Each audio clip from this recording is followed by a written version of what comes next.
At Vinton County National Bank, we believe in supporting the areas where we live and work. Now, we'd like to honor those who also serve our communities. Our new Community Champions account is especially for first responders, veterans, active military, and anyone employed in the fields of healthcare or education. This account offers rewards, discounts, and other benefits to those who give so much to others. Vinton County National Bank, rewarding those who serve. From breaking news to heartwarming stories, the Telegram is your ticket to the latest buzz in town. Read your daily dose of local headlines, sports, and entertainment and more, in hand and on paper. Get a print and digital subscription for only $7.95 per month. Delivered fresh every Wednesday and Saturday. Visit thetelegramnews.com or call 740-286-3023 today. Don't just read the news, be a part of it. Hey guys, it's Adrian. Happy Tuesday. So as you know, we're doing our best of this week. And so today I have picked out a segment that I was not prepared for, but very excited about, that being whenever Lake Hope came in to show us one of their turtles that they have there. So I hope you all enjoy. Well, good morning, everyone, and welcome to the morning show here on a beautiful Thursday here in downtown Jackson, Ohio, where it is a little crisp. Mm-hmm. We'll say crisp. I like it. I do too. It's nice. It's very fallish. Yes. Yes. And our good friend Kaylin is here from Lake Hope, and we are going to be talking about all things fall going on at Lake Hope today. And we may or may not have a surprise guest coming up. So you have to stay tuned for that as well. Mm-hmm. But first, before we get on to Kaylin and talking about Lake Hope, I did want to remind everybody, Pete won't be here today because he has to be somewhere else to cover the news. But don't forget that in downtown Jackson tonight, we are doing the Upstairs Uptown program. And that is in conjunction, of course, with the Lillian Jones Museum and 6 Cents Brewing. And that is tonight from 6:30 to 8:30. And you can either pre-register today or you can show up at the brewery tonight and get your tickets. And it's so cool because I don't know if you know about this or not. I don't. But they're going to, we're going to tour some of the upstairs that are not accessible to people of downtown buildings. Ooh. So upstairs, uptown, yeah. So like the Masonic Lodge and the old radio building, Call Auto Sales, or the old Call Auto Sales building, which actually has an opera house up there.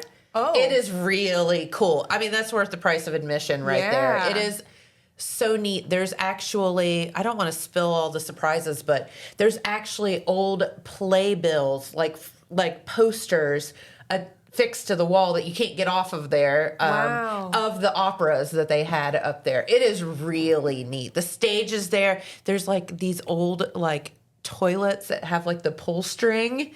Like it's like a chain that you pull. Like it is so cool. It is so neat. So that is a program going to be held in downtown Jackson tonight. So get to the Lillian Jones Museum today, get your tickets, or you can sign up at 6 Cents tonight. They are $20 pre-sale and $25 at not pre-sale, I guess. And I was looking to see if there's any other details. 10 to 3 today.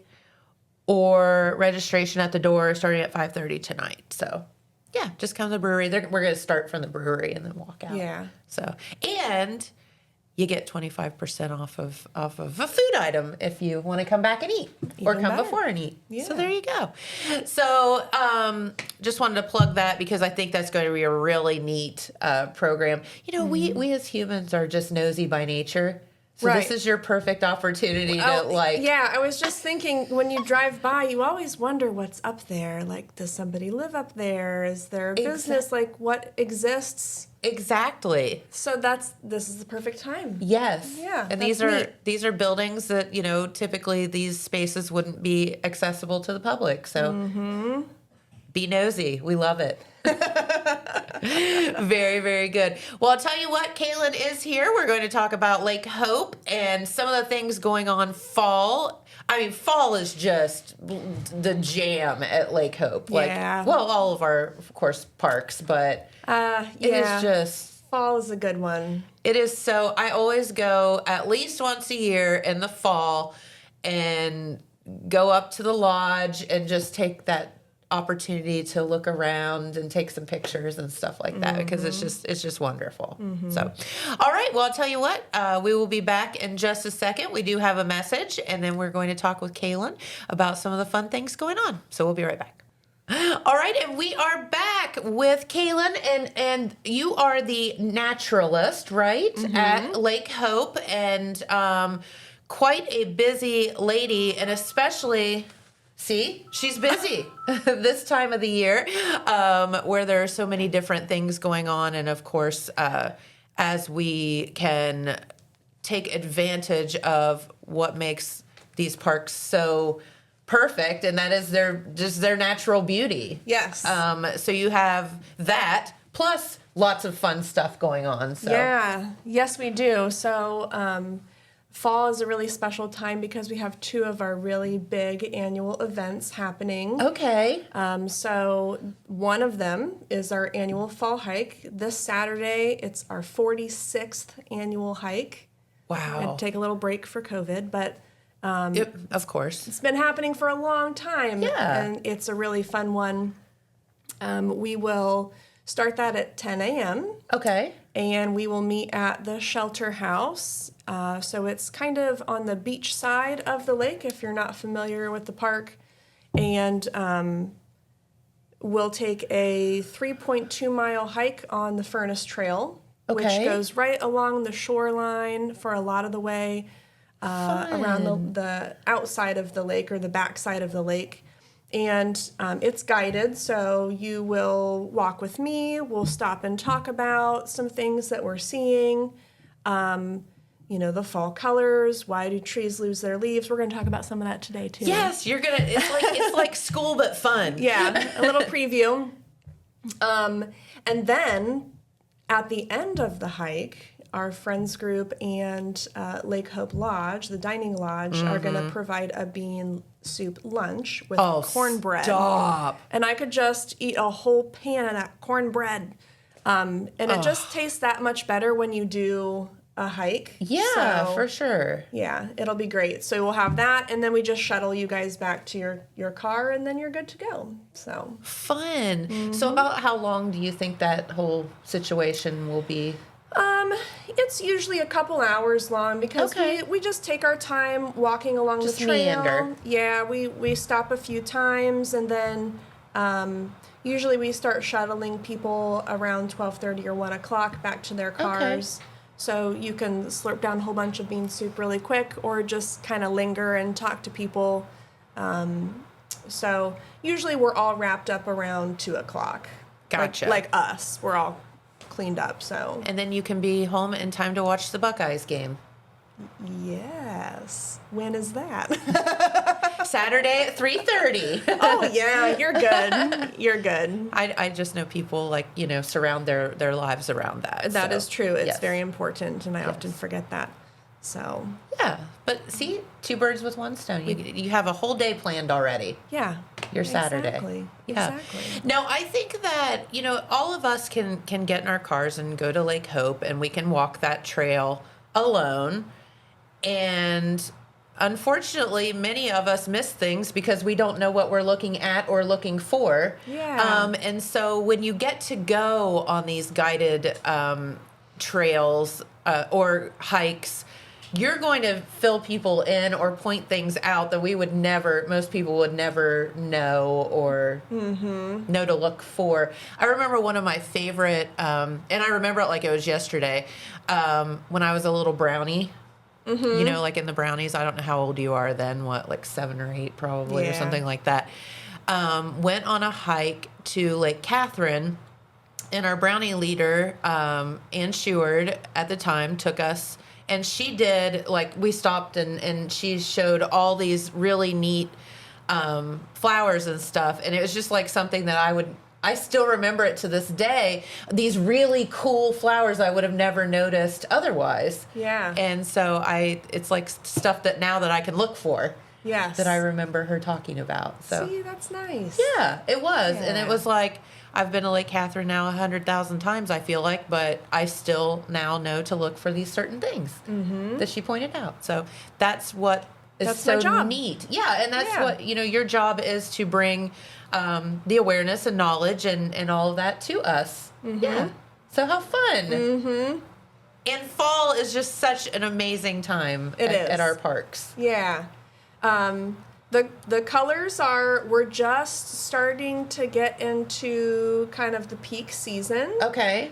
So there's definitely some changes because of that cooler weather with the color of the leaves on the trees. So when we do this fall hike in mid-October, it's always so beautiful when you're walking along the trails because you're Yes. just surrounded by this golden.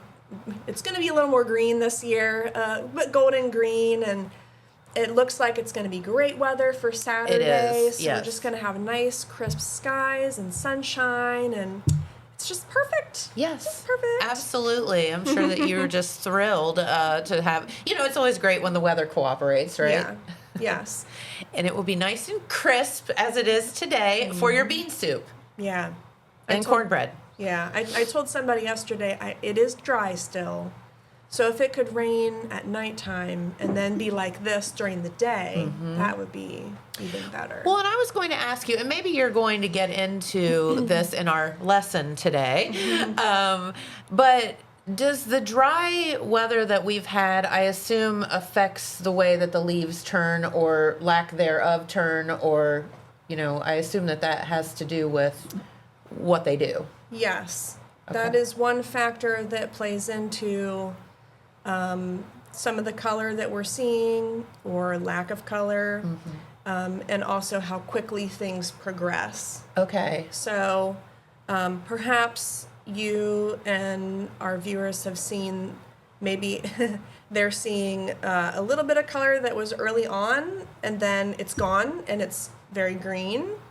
So a lot of our drought intolerant species, so those trees and shrubs and plants that don't like it to be really dry like it has been, Okay.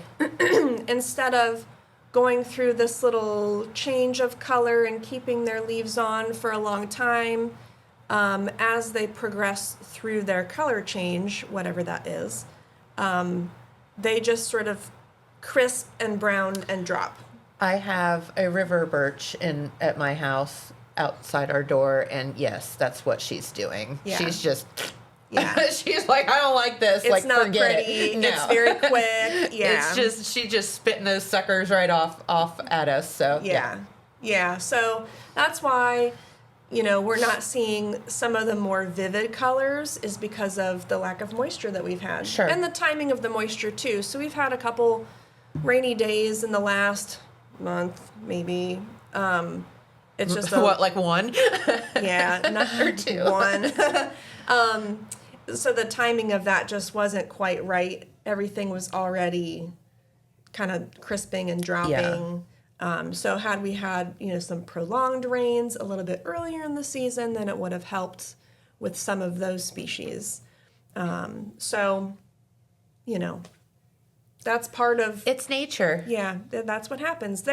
It's part of them protecting themselves because at Okay. that point, leaves are a liability, and there's no reason to keep them if they're going to fall off in the next handful of weeks anyway. So So the tree just spits its leaves off. yeah, they'll suck back in some of that moisture, and all the nutrients and a lot of the moisture will be retained in the root system. Okay. That's for all of the trees and the perennial plants, the plants that come back year after year. Sure. So, yeah. Now, what's triggering that is the amount of sunlight. that we get in the daytime. Okay. So everybody has noticed when they wake up in the morning that it's still dark out. Yeah. Some of us. It's so bad. Isn't it so It's the crazy worst, that it's the worst part of fall for why me. is my alarm going off? It is still dark outside. Yes, yes. So that is triggering the leaves and the other plants that, hey, we're starting to lose sunlight. We can't photosynthesize. We can't produce those sugars as much. Okay. And that is what happens when you have green pigment, which we can't see it. I But, wish you could see this because this leaf is so cool. well, you can kind of see there's a line right here. Yeah, like half and half. The leaf is Yeah. half and half. Listen, everybody has seen a green leaf, okay? Yes. So we'll talk about the brown part of this later, but imagine in your mind a green leaf. That's chlorophyll. That is a green pigment that helps with photosynthesis. So that green pigment is absorbing certain light rays, certain colors, and it's reflecting back colors that we see. So the blues and the yellows. And then that is also, the leaf is helping absorb carbon dioxide into the leaf as well. Yeah. And then the moisture in the leaf all creates this perfect recipe for creating sugars, and that's what the plant is using to feed itself. So it's producing its own food. Okay. So through the that's leaves. Through the leaves. Yep. So they have to be green in order to get the right sunlight. So that's why leaves are green, is to absorb the right amount of sunlight into Yeah. the plant, or Yep. well, so that it can feed the rest of the plant. Mm-hmm. So I'm sure I learned all of this in like 7th grade biology, but it's like so fun to go back and like learn again. Yes. And this is your life. How fun! It is my life. So Leaves are life. leaves are life. They literally are. So that the sunlight, the moisture, the nutrients, the carbon dioxide all equals sugar for the plant. And then what the plant gives off as a byproduct from that photosynthesizing process is oxygen. Which we kind of need. We need plants to give us nice fresh air. Yes. So that we can Breathe. exist. Yes. That's kind of important. Yes. Yeah, so it's nice because they give off oxygen and we give off carbon dioxide. So we're just like a match made in heaven. Yes. Yeah. But this is why we need trees. I mean, we need plants out there. Mm-hmm. Yeah. Yeah, trees are really big plants that often produce a lot more oxygen. They also will give off some moisture too, so that's why it's maybe a little bit more humid in a forest versus out in the open. Oh. So there's other byproducts, but the big one that a lot of people talk about is the oxygen because it's Well, let me ask you this. This is Jen thinking deep. You get into like the big cities that become concrete jungles.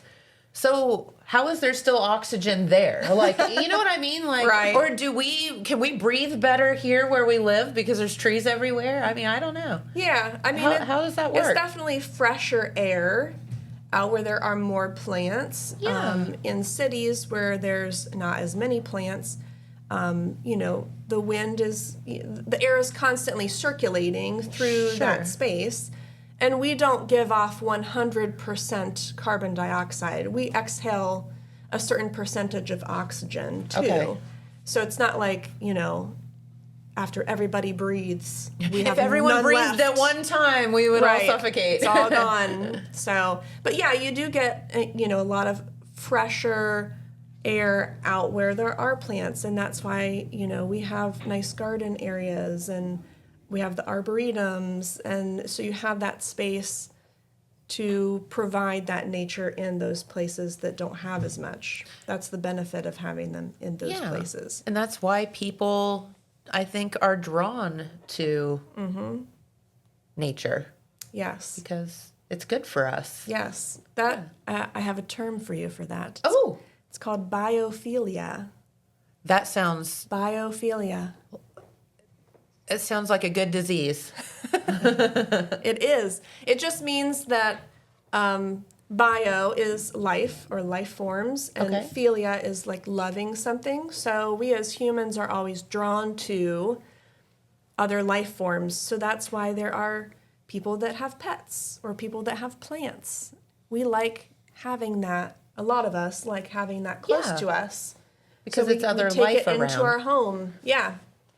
Or we have a garden to tend to. What's the term for someone that really likes plants but kills them all? Live. No, I'm just kidding. I don't kill all plants, but yeah, I'm not necessarily. But I do keep my dogs alive very well. That's good. Yeah. That counts. So yeah, That counts. maybe not the plants, but the dogs. Yes. Mm-hmm. Yeah. Yeah, so we just, as humans, we have a draw to those kinds of places oftentimes. It's just natural for us. It makes sense, and that's. There's all kind of, obviously there's the physical part of needing to breathe and all of that, but then there's, the mental part of it as well, which it makes you happy Yeah. Yes, it does. or calms. Yeah, and sometimes we need help practicing that. Yeah. Because, when you were talking about your story as a brownie, like you would have walked right by those flowers. Oh. Not just thinking about what is this flower and identifying it, but just knowing its job in the ecosystem, knowing that it exists, just paying attention to the colors and the textures and the shapes of it, and not getting bogged down by identification. A lot of people, they want to know, what is that, what is that, what is that, and then move on. And I like to bring in like the whole picture part of it. Yeah. So, and speaking of emotional time in nature and it benefiting us mentally, our fall hike this Saturday. Yes. I mentioned that it starts at 10. If you come a little bit early at 9:30, my naturalist aide Nicole, she's a forest therapy guide, and she will be just doing Love a little that. guided meditation, just a really short little practice before our hike, and then you can take those techniques that she did with you through the hike if you want, or practice them on your own. So if you want that little piece of mental health out in nature, you can get that this Saturday at 9:30 with I Nicole. love that. Yeah. And sometimes we have to do intentional things to learn to relax or to chill out, or to slow down. Yeah. You have to intentionally set aside that time for yourself. Which seems counterproductive, but it is true. Yeah, it definitely is. So that's why we kind of sandwiched it right on Love the it. front of this hike. Yeah. In the hopes that maybe some people will just leave a little extra early and then you can get that little relaxation time. So, And so why are humans drawn to, like you were talking about, the trail goes around the lake, and I assume that we are drawn to water and fire and things like that. I mean, let's just be honest. What is so relaxing about sitting and watching a fire? Why is that? Why? I mean, it's just more of what you're talking about, the leaves, and it's just part of us? I don't know the answer to that one. But it's true. It's very relaxing. I think perhaps it's like a mesmerizing sort of continuous flow of either the waves or the flames. I mean, who doesn't like to sit and watch the waves come, like the ocean, and listen to it, and the crackling of a fire? I mean, it's just, Yeah, it's weird that It's we're like all a- so drawn to it. like a white noise kind of thing, but Maybe, yeah. just a natural noise. Yeah. Yeah. That's why we, have our little phone apps that are waves and things like that to sleep to. It's relaxing. Yeah, it is. Yeah. It is. Shall we talk about more colors of leaves? Let's do it. I love that. Okay, so there's a quiz at the end. Uh-oh. So we already talked about green. Green is chlorophyll. We see that throughout the growing season, and we see it in the wintertime too. There are some plants that photosynthesize through the winter, like our conifers, the cone-bearing plants, like our pine trees. We have some ferns that are evergreen through the winter time. Oh, okay. So then we have some other colors, and I'll just kind of go down through the rainbow, I guess. Yeah. So we have this kind of red leaf here. This is a flowering dogwood. I talked about identifying things and getting hung up on them, but people like to know that. So dogwoods, sassafras, poison ivy, those are all leaves that can turn a nice bright red in the fall. And this Maybe pigment, don't pick the poison ivy one. No, definitely don't. Be very careful. But this red pigment is called anthocyanin. Anthocyanin. I wish I could say at the bottom of your screen, the word pop up, but Yeah. you don't have to do that. You're not going to quiz me about that word, are you? No, so anthocyanins are they're a little fickle in the fall. They do have to do with moisture levels. So when we have a little bit more moisture that kind of pulls out of the leaves a little slower, we get those cool, crisp nights. We get the really sunny, warm days, kind of like what we've been having. Yeah. You get more of this anthocyanin starting to be produced. It is a water-soluble pigment, so it does not hang out in the leaf until this time of year when it gets produced. Okay. So some of these other colors I'm going to talk about, they're in the leaves all growing season. We just don't see them because chlorophyll is just so... The green is... It just, it blocks all the other colors out. I gotcha. So anthocyanin, it only gets produced this time of year, and it's responsible for the red, like in this one, but also if you see purple sometimes in leaves, like dogwoods can get a little purple, sweet gum can get a little purple color to them.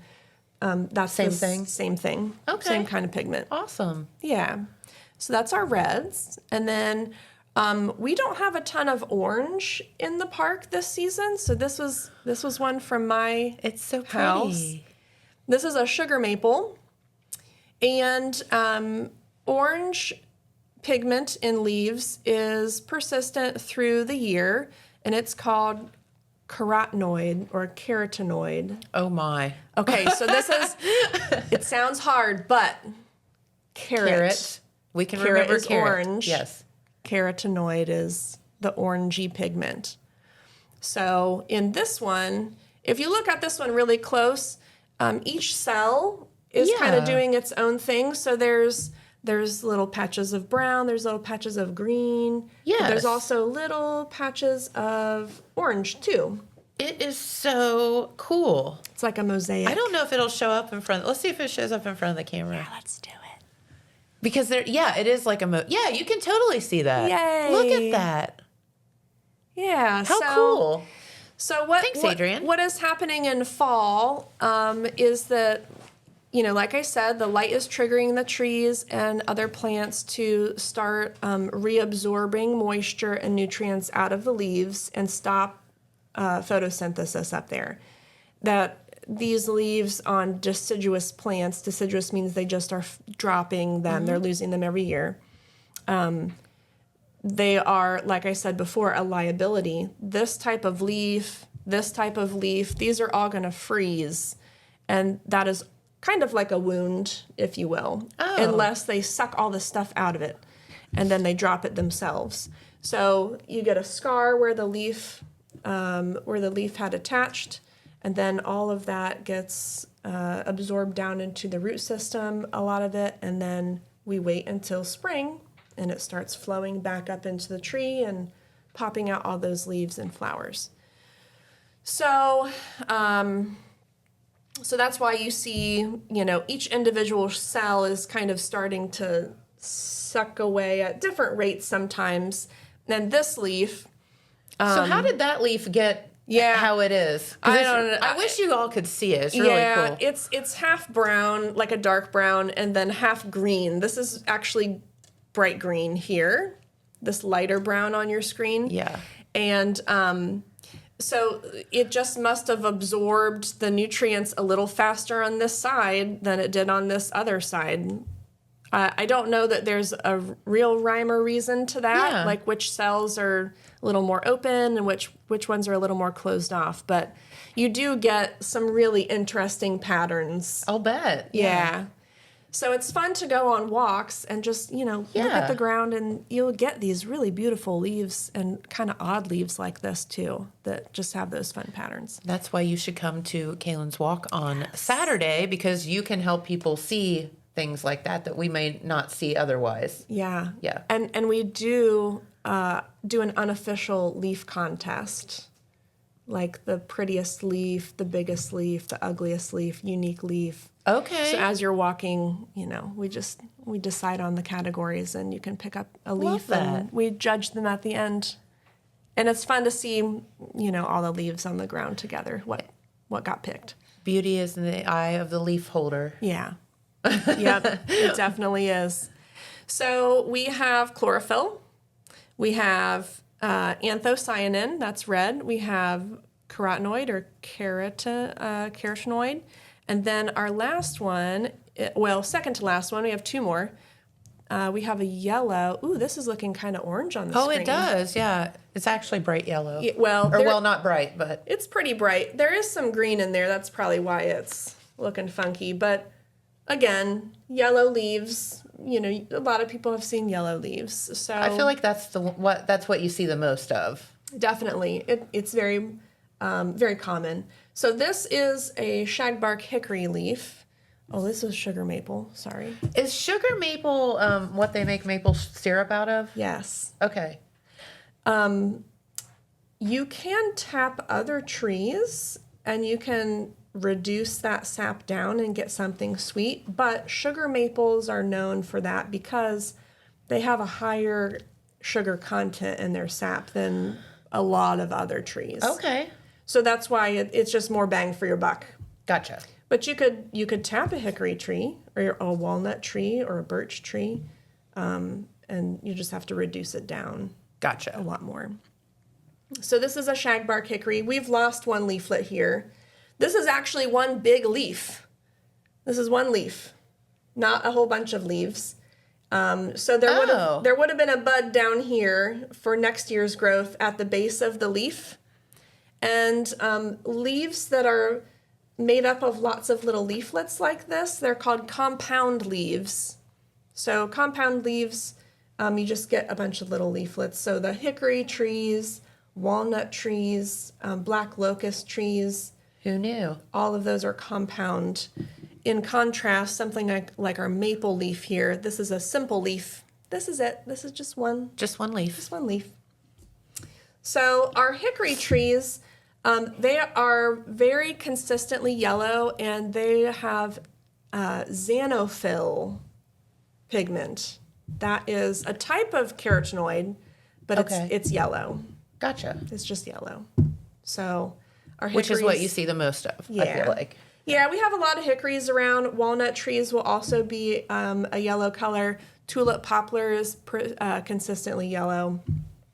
So the xanthophyll, which is spelled with an X, xanthophyll, in case you want to Google that, that is persistent through the whole growing season.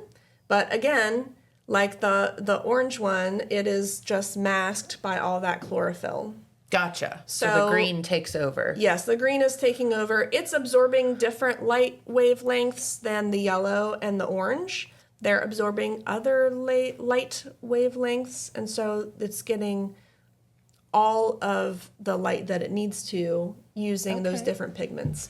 And then, so when you see these colors, it's because the chlorophyll is going away. Yep, chlorophyll is disappearing first, and then these other pigments, they might end up falling off the tree being that color, and they're just kind of the last ones to go. Gotcha. Yeah.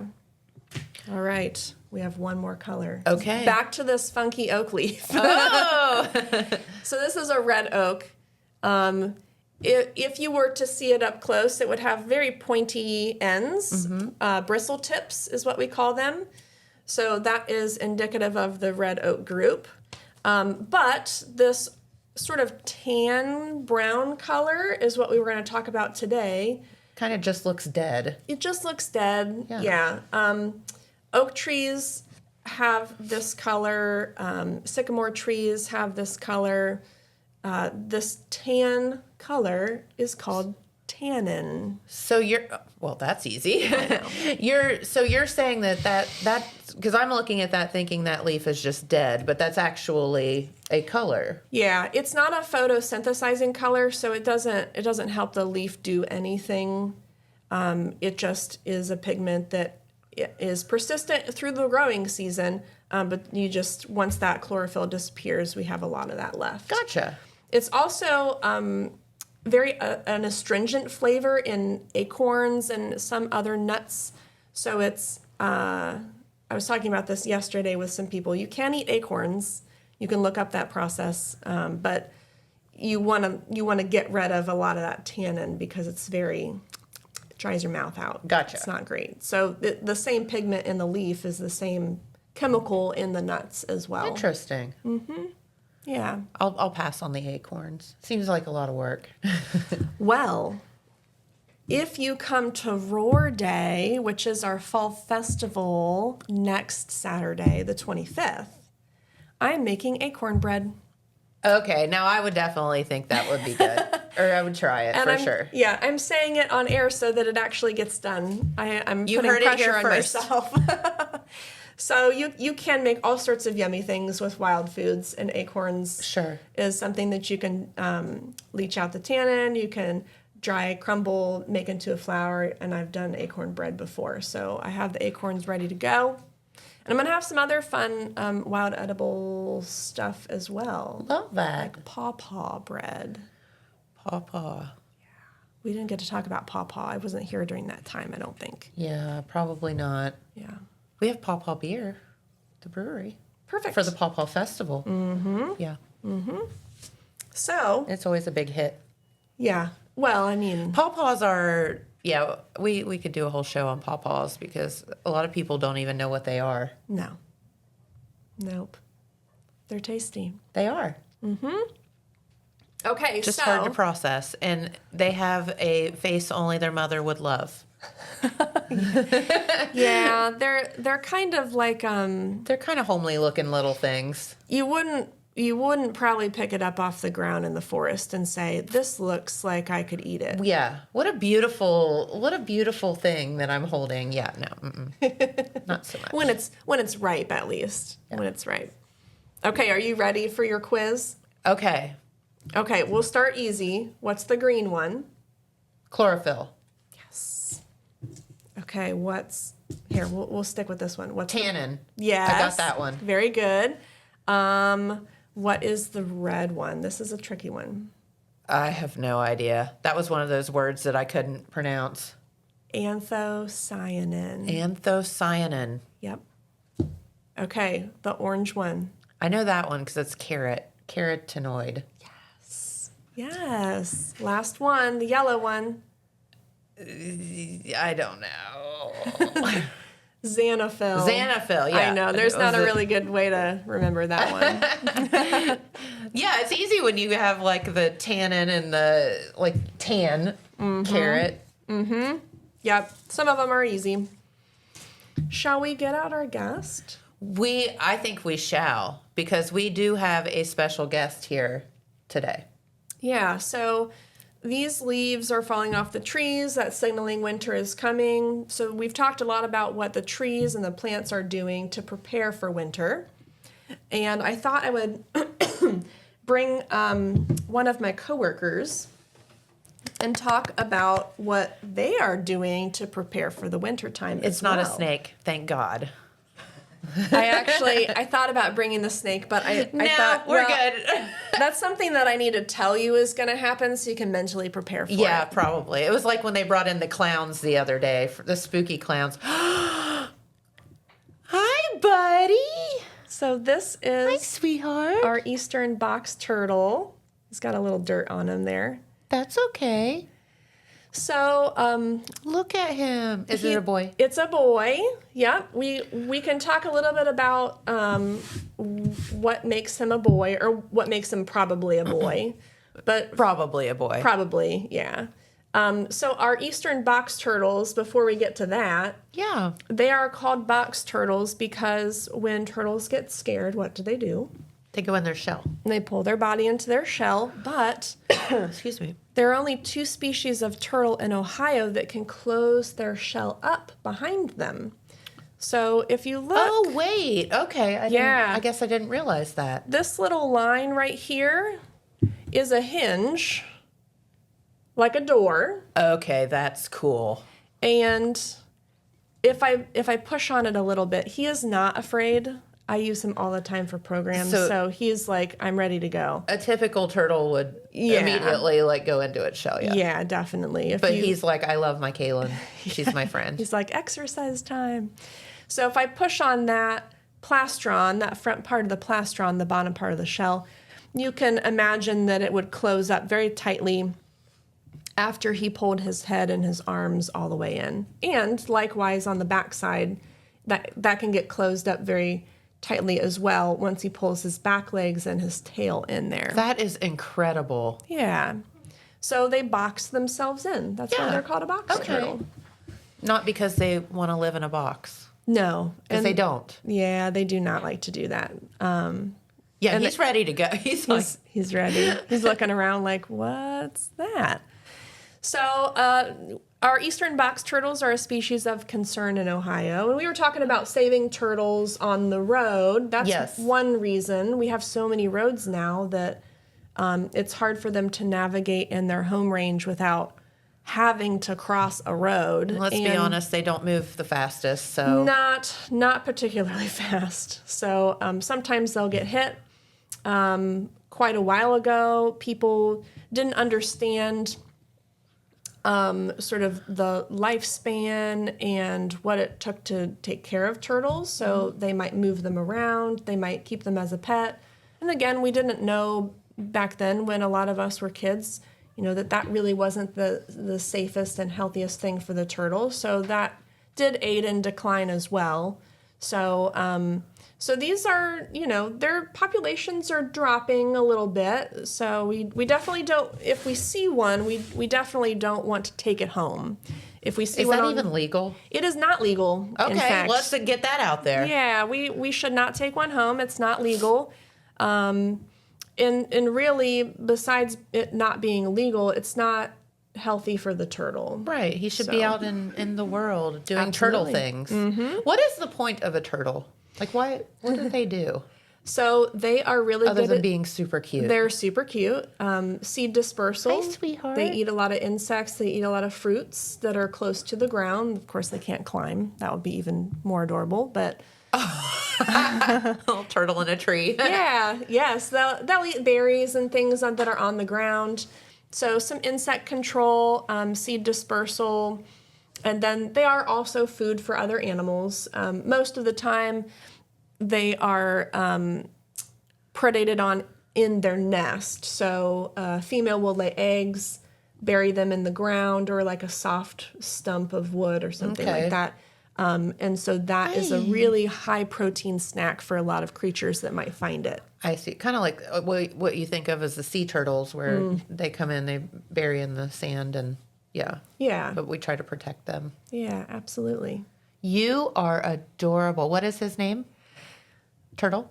I don't know if I should say because I don't typically tell people, but this is an exclusive. Okay. His secret name is Sean. Sean. Welcome, Sean, to the show. Yes. For programs, I normally just say box turtle because I want you to remember what the animal actually is. Yes. Box turtle, eastern box turtle. Hi, Sean. But he's one of my only animals that does have like a pet name. Not that he's a pet. He's not a pet. He's a coworker. So He is a coworker, and you are allowed to have him because we do have permits. He works. Like He does work. He's Yeah. And actually, let's talk a little bit more about that. The reason that I have him is because someone before me had him and did not have the proper permits to have a native turtle. I gotcha. So there are instances like educators for education purposes that you can have native animals like our box turtle, or rehab facilities if the turtle gets hurt. You know, there are places and circumstances that's legal and fine. What if do you have the do if permits. you find like a turtle out that is injured or something like that? That is really tricky for us in Southeast Ohio because we don't have any rehab facilities right now that take a lot of animals like our turtles. Okay.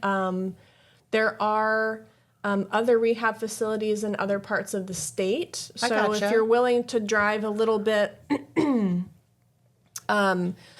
you can maybe take an animal to those. Okay. What I always recommend is people call 1-800-WILDLIFE, and our Division of Wildlife can help them kind of piece through the information and decide if it's best to just leave that animal alone, Sure. or maybe we can actually help it and take it to a rehab facility. Because a lot of times, I mean, nature is an incredible thing. A lot of times, I'm sure that they can heal on their own, just Yeah. as we humans can. Yep, exactly.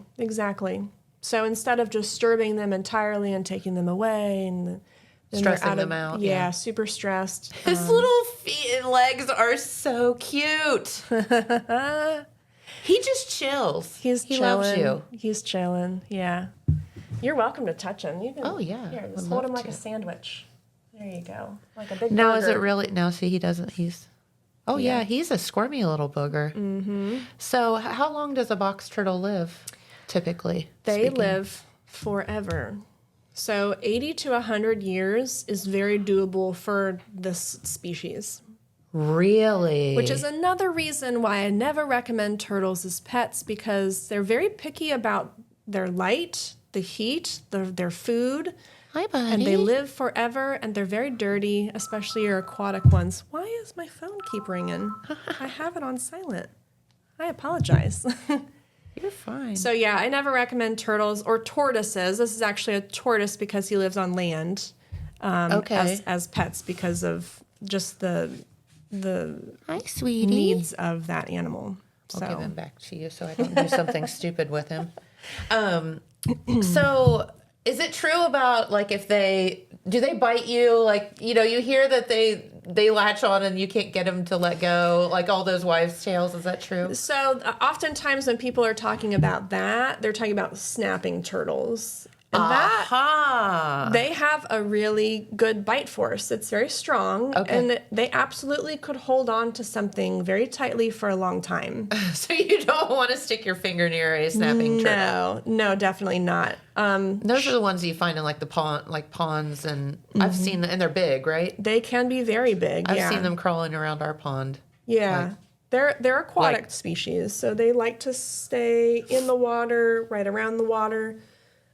In the early part of summer, you'll see them sort of wandering around. They're looking for mates and they're looking for places to lay their eggs. Okay.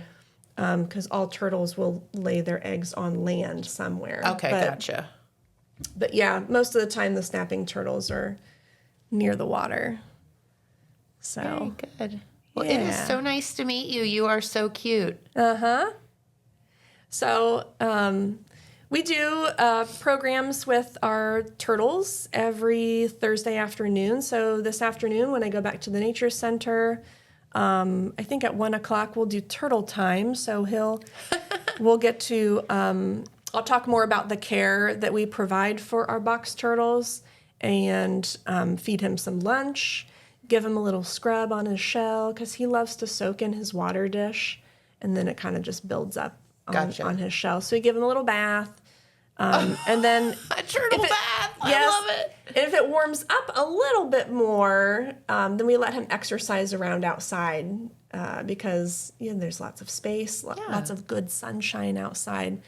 We can't do that when it's cold out because rapid drop in temperature is not good for him. But Gotcha. But yeah, we'll do our turtle time this afternoon. So how do you know, back to knowing that Sean's probably a boy? Oh yeah. How do you sex the turtle? How do you sex the turtle? So there's a list of characteristics that we can look at, and not all males display all male characteristics. Sometimes there's female characteristics and male characteristics in the same turtle. But a handful of them that I look at are, starting at the head, if you have red eyes in a box turtle, which his are kind of red, they're a little pink, if you will. Red eyes indicate male, yellow eyes typically indicate female. Okay. So we'll do a little check mark for the male category. He's definitely more red. He's more red. Yeah. On the plastron, so we were talking about this hinge up here. There's actually a dent. It kind of is concave right here. You can see that. That's a male characteristic. Okay. And we're going to get a little explicit on morning television, but that little dent right there helps him during mating. So he can kind of balance on top of her shell. I got you. Okay. So That makes he's sense. not slipping and sliding up there. You go, buddy. So, oops, he's going to pee a little bit. Oh, God. Here, just pee on me. He did pee on you. There's been worse. Okay. Hold on a second. Potty break. Well, that's a lot of pee for a little turtle. Yeah. Are you done? Probably not. You want to go get paper towels? I've been peed on by a lot of animals, and I've been pooped on by a lot of animals. I think you're going to do it again. So we'll hang you out over here. Thank y'all. He didn't like me talking about his Yeah. body, I guess. You made him really, really uncomfortable and nervous. Sorry, Sean. Poor buddy. There we go. All right, so we talked about the concavity of the plastron. On the top side of the shell, that's called our carapace. And it kind of flares out, kind of goes horizontal towards the back here, like this area. So if it flares out, that is usually a male characteristic. Okay. The females are, just keeps curving down a little more than out. Okay. And then another characteristic is, and now that he's peed on me, we know where that came from. There's a cloaca, the common hole where everything comes out. Okay. Poopy eggs. There we go again.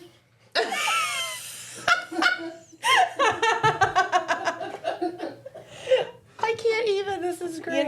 It's just part of my job. Do you have extra pants at work? Shall I stand and show them? Yeah, I think so. That's a lot. He got me. Sean. He got me twice. Evidently, he does not like you talking about his personal, private. I get it. We've done it Situation. many times though, and he's never had a problem. It's on TV. It's just TV. He's a little nervous. He's a little nervous. So I'll try and talk about that again real quick. But that opening, the cloaca, if it's positioned further out towards the end of the tail, that means it's a male. Okay. Because he can, for mating purposes, he can move that around. He gets a longer reach if it's on the outside of the tail. And if it's closer in towards the body, it's a female. So that's the Heard. That's that. Yeah, thanks, bud. I got through that. I will say I've been doing this show a long time, and other than Pete the chicken pooping on the poor 4-H'er, this is the first. Well, I'm glad to check that off. Yeah, thanks, your list Kaylin. You're there. a pal. Yeah, no problem. Thanks, Sean. We're gonna put him back. I don't think he's probably gonna pee anymore, but you never know. Who knew that a turtle had that much pee in him? Right. So that's our that's our box turtle. Very memorable experience. I mentioned that I wanted to talk a little bit about what he's doing during this season. Yeah. So turtles are cold-blooded animals. So that means their internal body temperature matches the air temperature around them, the ambient temperature. So as we get those colder nights, colder days, their body is going to start to slow down all their physiological functions, and that means that they need to find a place to kind of regulate it at a cooler temperature. They don't want to freeze into a solid rock. Not a lot of creatures can do that. So what our box turtles are going to be doing is they're going to start to bury themselves down under all those leaves that are falling off the trees. They're going to bury down into the ground. They're going to find some soft dirt, hopefully, and kind of hide themselves. So they have a little bit of that blanket with the leaves and the dirt, and that's going to help to regulate the temperature and keep the freezing temperatures of the bitter cold winter off of them. Do they stay there? Do they stay put? They'll stay put all winter long. Oh, okay. And then when we That start... seems boring. Yeah, well, it's like a nice long nap. Yeah. Yeah. So it's like they hibernate. It's exactly like they hibernate. Okay. Except when we're talking about cold-blooded animals, we call it brumate. You're going to quiz me on that too, aren't you? That's the only word. Okay, brumate. It's not like a whole series of hard Of leaf statements. terms. Yeah, brumate. Brumation is the reptile equivalent of hibernation. Okay. So he'll not go through full brumation because he's in the nature center, but he does slow down a little bit. He doesn't eat quite as much in the winter time, even though we Gotcha. offer regularly. Do you give him a space to like bury down in, or does he just stay in the same space? His enclosure it has a couple inches of substrate, so sometimes he'll kind of bury down in there, and I'll give him some extra through the season to kind of blanket him a little bit. And he has a darker corner of his enclosure that he likes to hang out in. So this morning I caught him taking a bath, so we had to get him out of his water bowl. But he has all the stuff that he needs in his enclosure, including sort of that darker, cooler corner that would be normal, close to normal for him in the wild. Okay. That is so fun and cool. Yeah. Well, very good.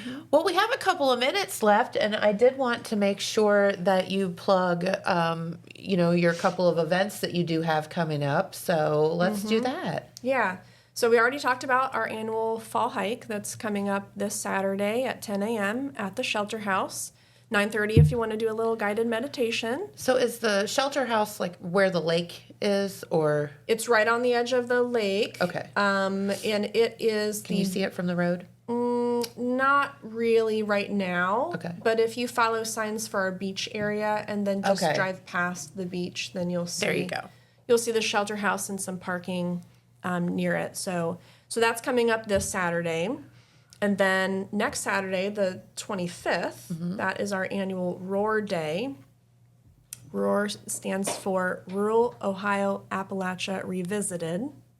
Woohoo! And that has been happening for quite some time, I think over 20 years. And that is just a fall celebration, a celebration festival of the season, and we'll have some vendors that are displaying wares and crafts. Oh, fun. Some of them will be actively doing the craft or those skill sets like blacksmith and flint knapper. Fun. Yeah. Cool. We have new this year, we have Division of Wildlife is going to have their BB gun trailer, so you get to shoot BB guns. Sweet. And we have a woman, one of my friends, that's going to be doing cast iron cooking. And we have someone that creates quill pens, so like big feather Neat, pens. yes. And you can write with those. All those three things are going to be at the Hope Schoolhouse, which is very close to the park, just a different entrance than the lodge. Now, the lodge is going to have most of our crafts and our vendors. We have all sorts of new vendors this year. So definitely come and check out what's going on at the lodge. There's people outside, there's people inside, there's people downstairs. It is so cool up there. Yes. It's worth just going just to look at the surroundings, let alone Yeah. having all that going on. And also lunch. Yeah. That's good. And then at the Nature Center, we have hay rides, horse-drawn hay rides, pumpkin carving, trick-or-treat, costume contest, wild edibles.